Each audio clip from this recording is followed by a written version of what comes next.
काँग्रेसचे नेते राहुल गांधींच्या विरोधामध्ये भाजपच्या स्मृती इराणी संसदेमध्ये चांगल्याच आक्रमक झाल्या। भाजपच्या खासदारांनी राहुल गांधींच्या विरोधामध्ये सुद्धा आंदोलन केलं। मात्र दुसरीकडे राज्यामध्ये मणिपूरच्या महिलांच्या वरती होत असलेल्या अत्याचाराविरोधात राष्ट्रवादी आणि ठाकरे गटाचं शिष्टमंडळ जे आहे ते राज्यपालांची भेट घेते। या संदर्भात बोलण्यासाठी आपल्याबरोबर शिवसेनेच्या उपनेत्या सुषमा अंधारे आहेत। ताई, आपण पाहतोय की राहुल गांधींची खासदारकी रद्द झाल्यानंतर राहुल गांधी संसदेमध्ये नुकतेच गेलेले होते। त्यावेळेस त्यांनी फ्लाइंग किस केली अशा पद्धतीचा आरोप त्यांच्यावरती करण्यात आला। स्मृती इराणी चांगल्याच आक्रमक झाल्या। तुम्ही ट्विट करून त्यांच्यावरती टीका केलेली आहे की स्मृती इराणी गांधी परिवारावरती टीका करतायत, त्याचं कारण आहे की त्यांना प्रसिद्धी हवी।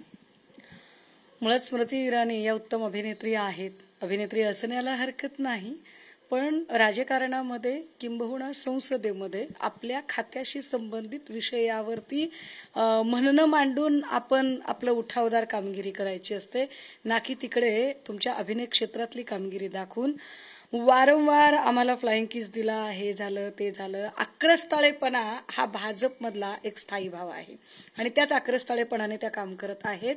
काय तुम्ही अजूनही पालकत्वाची वाट पाहताय? ओएसिस फर्टिलिटीने आता 90,000 जोडप्यांचं आयुष्य आनंदाने भरलं आहे। आजच कॉल करा 78 25 89 36 00 वर आणि मिळवा फर्टिलिटी ट्रीटमेंटवर सूट आणि सर्वांना द्या आनंदाची बातमी।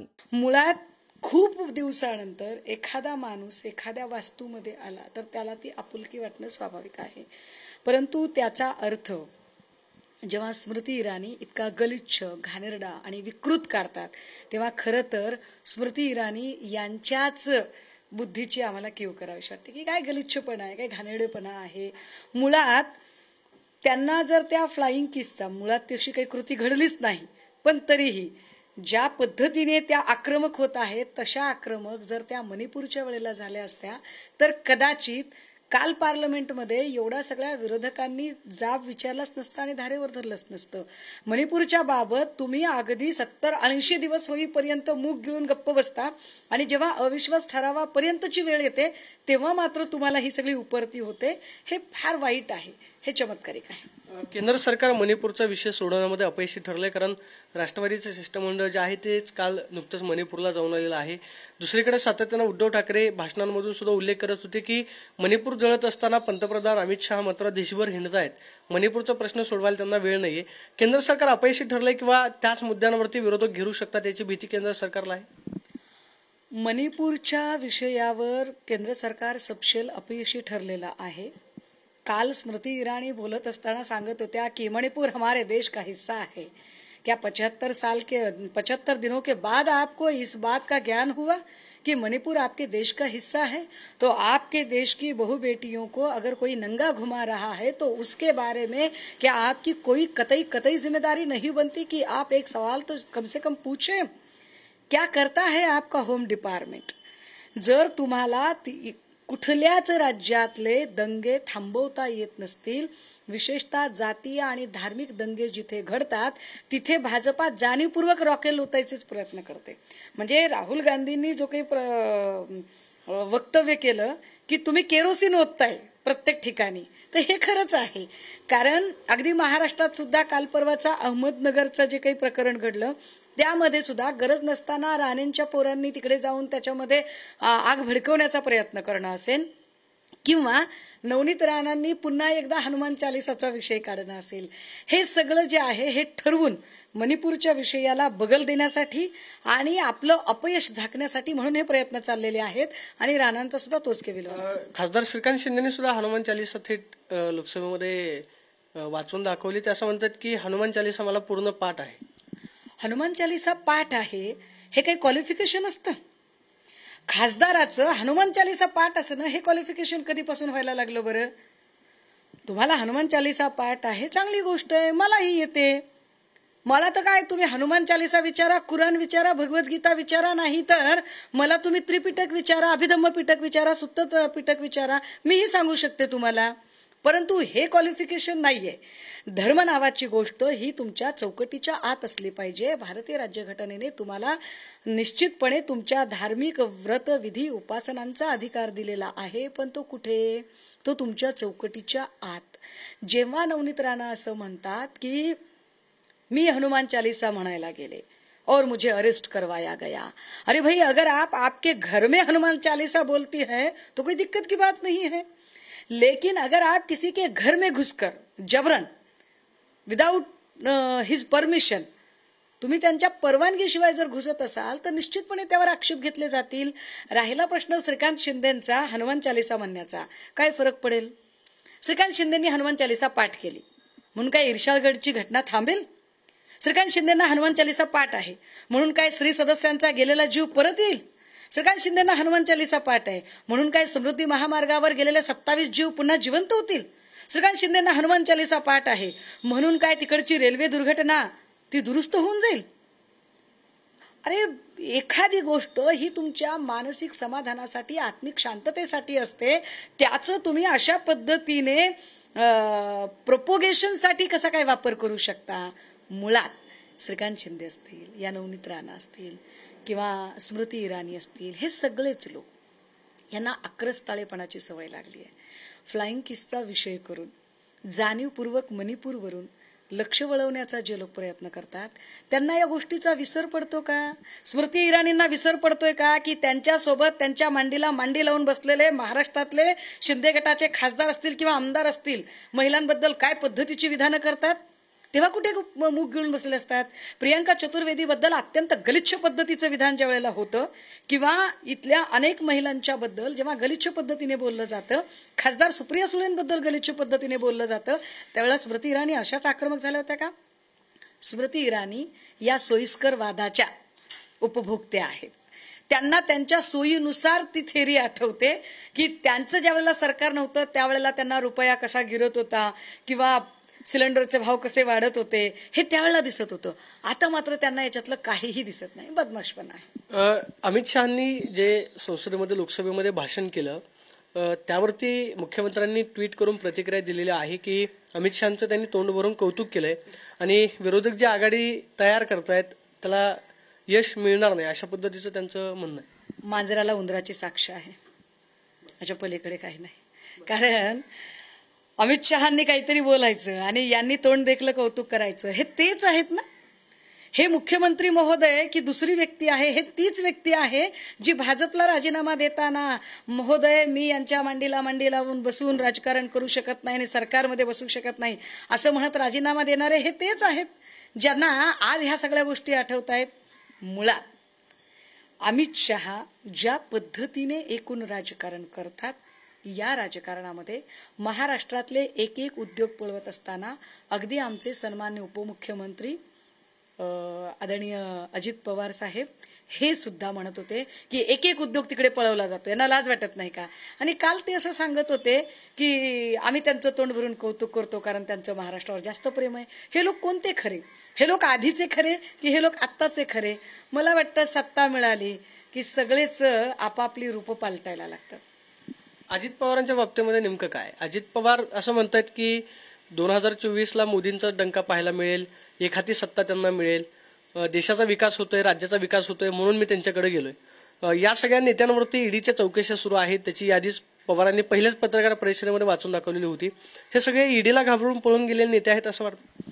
नाही, मला असं वाटतं की अजितदादा तिकडे गेलेलेच आहेत. तर अजितदादांनी एक गोष्ट, आणि अजितदादांचं आणि अमित शहांचं जर एवढं सख्य असेल ना तर त्यांनी एक गोष्ट वधवून घेतली पाहिजे शहांकडून की 4 दिवसांपूर्वी ज्या एनसीपीला तुम्ही नॅचरल करप्ट पार्टी म्हणत होतात, 70,000 करोड के घोटाले और खासकर सिंचाई का घोटाला, अशी वक्तव्य भाजपचे नेते मोदी आणि शहा करत होते आणि त्यांच्यासोबत आता ते जाऊन जर शहांचं कौतुक करत असतील तर शहांनी किमान त्या कौतुकाची पावती म्हणून तरी मैंने 70,000 करोड का घोटाला ऐसे ही हवा में बोल दिया था, माझं काहीच म्हणणं नाहीये, हे वक्तव्य एकदा करावं, हरकत नाही. मग म्हणजे किमान बाबा तुम्ही एकमेकांना सांभाळून तरी घेता एवढं तरी आम्हाला कळेल. कारण ज्या ज्या लोकांवरती चौकशीची टांगती तलवार आहे, मग ते हसन मुश्रीफजी असतील, त्याच्यामध्ये वळसे पाटील साहेब असतील किंवा सिंचन घोटाळ्याचे आरोप असतील, हे सगळे प्रकार बघता किंवा भुजबळ साहेबांची केस अजून काही पूर्णतः क्लोज झालेली नाहीच आहे, हे सगळे प्रकार बघता लोक दूधखुळे नाहीत, लोकांच्या लक्षात येतं. मात्र आम्हाला जे वाटतं त्यात सगळ्यात महत्वाची बाब ही आहे की तुम्ही कितीही म्हणालात की विरोध यशस्वी होणार नाहीत, मोदींचाच डंका वाजेल. अरे जर मोदींचाच डंका वाजणार आहे तर मोदींच्या कामांची यादी दाखवा ना. सभागृहामध्ये मोदींच्या कामाची यादी दाखवा, फ्लाइंग किस किया, ये किया, वो किया, असे करून तुम्ही इकडच्या तिकडच्या वाह्यात चर्चा करणं बंद करा. मुळात तुम्हाला कामांची चर्चा नाही. तुमचे सर्वेज तुम्हाला सांगताहेत की तुम्ही अपयशी होणार आहात. मात्र अजित पवार एवढे स्पष्ट वक्ते आहेत, अजितदादा घाबरत नाही असं सातत्यानं म्हटलं जातं. अजित पवार मात्र ईडी चौकशीच्या या सगळ्या प्रकरणामध्ये घाबरले आणि भाजपसोबत गेले असं वाटतं. नाही, त्यांचं काय आहे ते त्यांना माहिती. कदाचित असू शकतं की बाबा मुख्यमंत्रीपद आहे आणि दादांसारखा माणूस मुख्यमंत्रीपदी बसला तर आनंदच आहे. किमान दादांची अर्थ खात्यावरती एक पकड आहे, दादांची एक प्रशासनावर पकड आहे. त्यामुळे दादांच्या सारखा माणूस जर या संपूर्ण घडामोडीमध्ये जर मुख्यमंत्रीपदी बसत असेल तर निश्चितपणे ती आनंदाची गोष्ट आहे.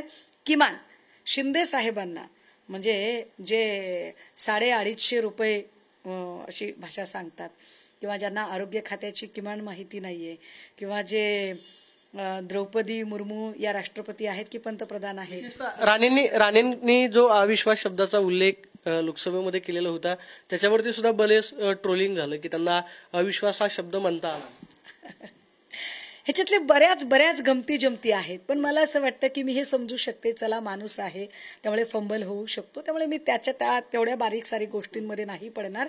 मला ठोकताळ्यांमध्ये बोलता येतं की मोदीजी असं म्हणाले होते की इस देश में 1 टॅक्स 1 नेशन होगा, पण तो 1 नेशन 1 टॅक्स नाही. अजूनही आपल्याला वेगवेगळ्या प्रकारचे कर भरावे लागतात. म्हणजे एक रोड टॅक्स भरून आपलं भागत नाही, तो रोड टॅक्स भरावा लागतो, टोल टॅक्स भरावा लागतो. कॅन्टोन्मेंट एरियातून जायला लागलं तर तिथून अजून वेगळा टॅक्स द्यावा लागतो. तो 1 नेशन 1 टॅक्स ये कोई अभी बात हो गई नहीं. मोदीजी असं म्हणाले होते की रुपया जब गिरता है तो देश की प्रतिष्ठा भी गिरती है. परंतु रुपया गिरतच आहे, अजूनही पडत आहे, तो खाली खाली घसरण होत आहे. त्याच्यात त्यांनी पूर्तता केलेली नाहीये ना. इथे लोकांना रोजगार मिळालेला आहे.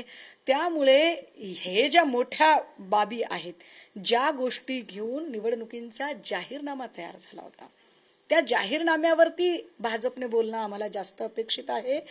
गॅस सिलेंडर आणि डिझेल पेट्रोलच्या भावावर ज्या पद्धतीनं स्मृती इराणी आक्रमक झाल्या होत्या आणि अगदी प्रसंगी मी आपल्याला आठवण करून दिली पाहिजे की काँग्रेसचे पंतप्रधान मनमोहन सिंगजी असताना या त्याच स्मृती इराणी आहेत ज्यांनी निर्भया प्रकरणानंतर चोळी बांगडीचा आहेर मनमोहन सिंगांसाठी पाठवला होता.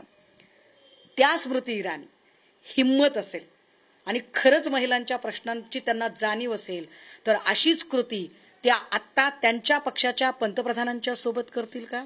त्या त्यांच्या पंतप्रधानांना चोळी बांगडीचा आहेर पाठवण्याची हिम्मत करतील का?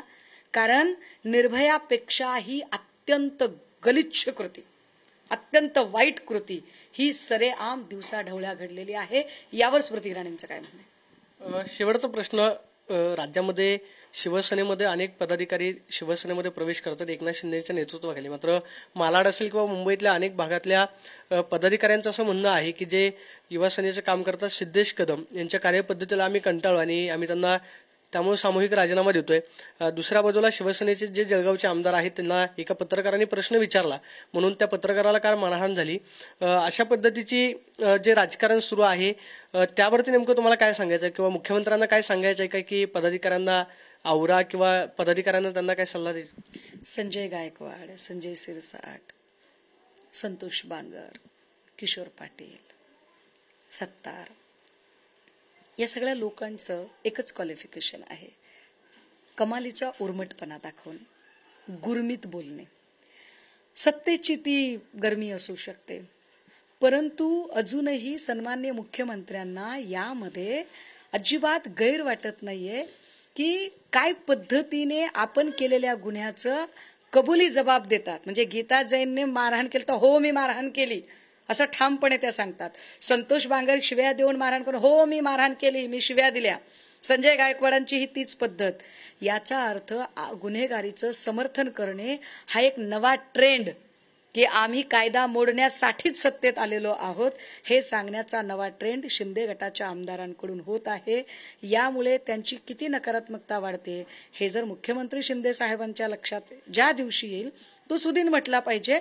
परंतु आम्ही मात्र असं म्हणू की तुम्ही अजून अति वागलं पाहिजे, तुम्ही अजून उर्मटपणा दाखवला पाहिजे, जेणेकरून तुम्ही तुमची ओरिजिनल क्वालिटी लोकांना दाखवत आहात की तुमची इथल्या महिलांबद्दलची काय धारणा आहे, तुमची इथल्या पीडितांबद्दलची काय धारणा आहे, तुम्ही इथल्या उपेक्षित वर्गांबद्दल काय बोलत आहात, किंवा भिडेसारख्या माणसाला पाठीशी घालताना तुम्ही काय पद्धतीने वागत आहात हे लोकांना कळलं पाहिजे. तुषार गांधींनी बी संभाजी भिडेंवरती आजच डेक्कन पोलीस ठाण्यामध्ये तक्रार केली आहे. तुषार गांधींनी जे महात्मा गांधींचे पंतू आहेत, संभाजी भिडेंवरती अजूनही कारवाई का होत नाही किंवा सरकार भिडेंवरती कारवाई करायला घाबरते? देवेंद्र फडणवीस तर सभागृहामध्ये म्हणाले होते की कायद्याच्या चौकटीमध्ये सगळे समान आहेत, सगळ्यांवरती कारवाई केली जाईल. मला कमाल वाटते बरं का. शीतल म्हात्रे प्रकरणामध्ये अगदी 4 ते 5 तासाच्या आत पटापट माणसं उचलली जातात, पण त्याच वेळेला विरोधक गटाच्या महिलांच्या बद्दल काही घटना घडल्या तर मात्र चौकशी करू, हे करू, ते करू असं नाटक केलं जातं. तीच परिस्थिती आत्ताही आहे. जेव्हा देवेंद्रजींना कलंक म्हटलं गेलं त्यावेळेला आशिष शेलारांपासून, बावनकुळेंच्या पासून, प्रसाद लाड, दरेकर ह्या सगळ्या लोकांनी जी आगपाखड सुरू केली होती, काय गजब केला. परंतु भिडेच्या बद्दल ज्यावेळेला भिडे चक्क या राज्यातल्या, या देशातल्या ज्या आधारशिला मानल्या जाणाऱ्या महापुरुषांच्या बद्दल अत्यंत गलिच्छ गरळ ओकत राहतो, तेव्हा मात्र ते शांत बसतात, गप्प बसतात. याचा अर्थ असा आहे का की शेलार, बावनकुळे, दरेकर, लाड या सगळ्या लोकांना छत्रपती शिवराय, क्रांतिबा ज्योतिबा फुले, बाबासाहेब आंबेडकर किंवा हिंदूंच्या देवी देवता, कारण साईबाबांबद्दल ते बोलले, या सगळ्यांच्या पेक्षा देवेंद्रजी मोठे आहेत का? म्हणजे देवेंद्रजींचा अपमान झाला तर अख्खी भाजपा तुटून पडेल, पण महापुरुषांचा अपमान झाला तर मात्र भाजपा मूग गिळून गप्प बसेल. हा ठरवून चाललेला खेळ आहे. भिडेंच्या आडून जाणीवपूर्वक महात्मा गांधींची बदनामी करणे, त्यांच्याबद्दलच्या संवेदना बोथट करणे आणि ठरवून त्यांना बाजूला करत ज्यांना RSSची विचार इथं रुजवायचा आहे त्या गोळवलकरांना पुन्हा एकदा महापुरुषांच्या यादीत प्रस्थापित करणे, यासाठीचा चाललेला हा खेळ आहे. म्हणजे याच्यामागे देवेंद्र फडणवीस आहेत असं तुम्हाला वाटतं? याच्यामागे देवेंद्र फडणवीस आणि RSS असं सगळं आहे. देवेंद्र फडणवीस सुद्धा काही, Devendra Fadnavis is not the final authority. Devendra Fadnavis is only the puppet of RSS. हे RSSची कळसूत्री बाहुली आहे. RSS ज्या पद्धतीने काम सांगतं, कारण RSSला कायमच गांधीवादाची भीती वाटलेली आहे. या देशामध्ये कधीही बाहेरून कोणी आला तर तो म्हणत नाही की गोळवलकरांचं स्मारक कुठे आहे आणि गोळवलकर कुठे राहतात. या देशात आल्यानंतर यांनी कितीही गांधींना गोळ्या घालायच्या आणि कितीदाही गोळ्या घालायच्या ठरवल्या तरीही मोदींची मजबुरी असते, ही फडणवीसांची मजबुरी असते की त्यांना परदेशी पाहुण्यांना साबरमतीचा आश्रम दाखवावा लागतो आणि गांधीजींचा चरखा दाखवावा लागतो. त्यामुळे त्यांना गांधींची भीती वाटते, मरणोपरांतही भीती वाटते, आणि म्हणून गांधींशी मरणोपरांतही आपलं वैर दाखवण्याचा आणि गलिच्छपणाने आणि विकृती दाखवण्याची दरवेळेला उबळ ही RSSला येत राहते. आपण पाहतोय की राहुल गांधींच्या संदर्भामध्ये स्मृती इराणी जाणूनबुजून राजकारण करतायत, मात्र मणिपूरच्या विषयावर ते स्मृती इराणींनी बोलावं आणि राज्यामध्ये जे राजकारण सुरू आहे, संभाजी भिडे जे सातत्याने वक्तव्य करतायत त्यांना अप्रत्यक्षरित्या भाजपचाच पाठिंबा आहे अशी प्रतिक्रिया सुषमा अंधारेंनी दिल्याचं पाहायला मिळतं. Camera person Sachin Suvarni, Pradeep Kapse, TV9 Marathi, Pune.